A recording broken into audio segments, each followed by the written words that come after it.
ফিরহাদ হাকিমের মন্তব্যে যে বিতর্ক তার থেকে নিজেদেরকে দূরেই রাখলো তৃণমূল কংগ্রেস এবং ফিরহাদ হাকিমের এই মন্তব্যের সঙ্গে দলের কোনো যোগ নেই বলে পোস্ট করা হলো তৃণমূল কংগ্রেসের তরফ থেকে। আপনাদের আরও একবার জানাবো, দলের অবস্থান বা আদর্শ এই মন্তব্যে প্রতিফলিত হয় না। সোশ্যাল মিডিয়ায় যেরকম আপনাদের জানাচ্ছিলাম, তৃণমূল কংগ্রেসের তরফ থেকে পোস্টও করা হয়েছে, সেখানে বলা হয়েছে ফিরহাদ হাকিমের এই মন্তব্যে তীব্র নিন্দা করছে তৃণমূল কংগ্রেস। দলের অবস্থান বা আদর্শ এই মন্তব্যে প্রতিফলিত হয় না। সোশ্যাল মিডিয়ায় পোস্ট তৃণমূল কংগ্রেসে।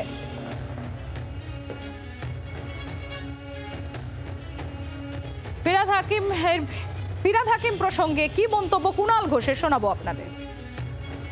একটা অনুষ্ঠানে তিনি গেছিলেন সংখ্যালঘুদের ছাত্রদের আরো বেশি করে শিক্ষা, আরো বেশি করে সরকারি চাকরির পরীক্ষাগুলিতে অংশ নেওয়ার বলতে গিয়ে তিনি তারপর যে অংশটি বলে ফেলেন, যে শব্দবন্ধ এবং বাক্য গঠন করেন, সেটা একটা অন্য অর্থের দিকে চলে যায় এবং সেটা নিয়ে একটা বিতর্ক হয়। তৃণমূল কংগ্রেস খুব স্পষ্টভাবে জানিয়ে দিয়েছে যে এই বক্তব্যের সঙ্গে যে মানেটা দাঁড়াচ্ছে তার সঙ্গে তৃণমূল কংগ্রেস সহমত নয়।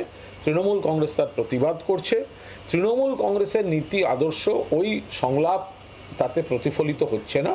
তৃণমূল কংগ্রেস পুরোদস্তুর সম্প্রীতি, সংহতি, ঐক্যে তারা বিশ্বাস করেন।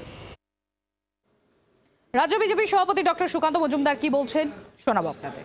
মুখ্যমন্ত্রী এটা হচ্ছে কেমোফ্ল্যাজ, এটাকে আল তাকিয়া বলে ইসলামের ভাষায়, অর্থাৎ কিছুদিনের জন্য মানুষকে বোকা বানানোর বুদ্ধি। মুখ্যমন্ত্রীও চাইছেন যে এই যে ভোট ব্যাংক অর্থাৎ সোকল সংখ্যালঘু, আমি মনে করি না এই মুহূর্তে পশ্চিমবঙ্গে মুসলিমরা সংখ্যালঘু, তারা দ্বিতীয় সংখ্যাগরিষ্ঠ, তাদের সেইভাবে বর্ণনা করা উচিত। বুদ্ধিস্ট, খ্রিশ্চান এরা হচ্ছে আসল সংখ্যালঘু মানুষ এবং মাননীয় মুখ্যমন্ত্রী চাইছেন যে এই ভোট ব্যাংকটা বাড়ুক এবং সেই জন্য তিনি যখন সীমান্তে কাঁটাতারের কথা উঠছে, যখন ল্যান্ড পোর্টের জন্য অর্থাৎ বিএসএফ এর পোস্টের জন্য জমি চাওয়া হচ্ছে কেন্দ্রের হোম মিনিস্ট্রির তরফ থেকে, মুখ্যমন্ত্রী দিচ্ছেন না।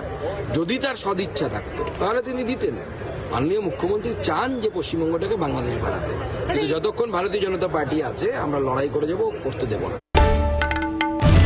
বাংলার আওয়াজ, বাঙালির আবেগ, জি 24 ঘন্টা।